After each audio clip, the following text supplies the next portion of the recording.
If you were one of the teachers, which you are right now, what would you say to somebody in preparation for chiropractic school, having gone through the process? What are some of the things they should hone in on and focus on, maybe take classes in, or maybe really explore within themselves, or just prepare for maybe the academic portion? Or what are some resources that really you appreciate that exist out there that you would point them in the direction of, just so that we can keep planting those seeds? Yeah, absolutely. So are you asking in regards to before chiropractic school or during chiropractic school? We're acting as if they're chiropractic students and telling them, if I was a chiropractic student today, these are the things that I would be looking at, studying, reflecting on. Got you. Okay. Well, one of the things that I was really heavy on when I was in chiropractic school was I would attend adjusting seminars. And I did this with, I explored techniques like network spinal analysis. So it's very light touch type of adjustment and form and art form. And I also explored and mentored and trained under other teachers that were more osseous adjustments, right? There's MLS, Mastery Love Service with Arnaud Bernier. And then there's also John Martinez with his NUMA seminars as well too. And I was so fixated. That's my mindset as I'm an artist. And so I love the art and the adjustments. One thing that I feel like had I been more mindful of too is being able to utilize your chiropractic schooling.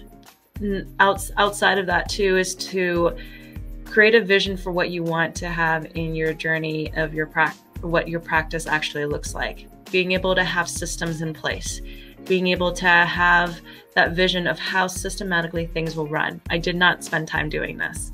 And I spent more time with the chiropractic adjustments, which was great for me and obviously something I much needed.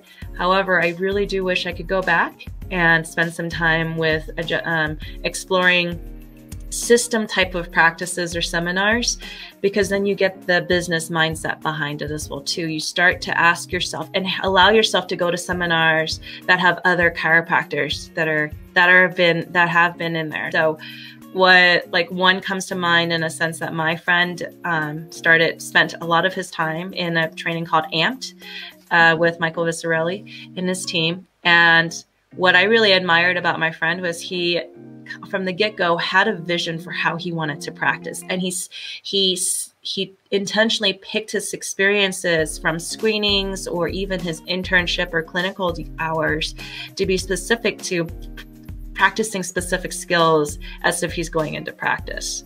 And I thought that was absolutely beautiful. And it was much more of every choice that he was making was very intentional versus I was making choices that, okay, I'm in clinic now, so I'm just going to collect all my numbers and hours and everything. And that worked, but I wasn't as intentional in the sense of, this is how I'm going to go out and connect with people. This is going to be, imagine that in this situation, what is that going to be like when I have my ROF, my report of findings? So I really love that piece that my friend had actually incorporated, and he felt more confident and more prepared and more planned. My journey has been initially to start off with schooling, or right after schooling, just kind of figuring it out as you go, honestly, and making expensive mistakes. So you have a safe haven while you're in school to actually make your mistakes. So have fun with that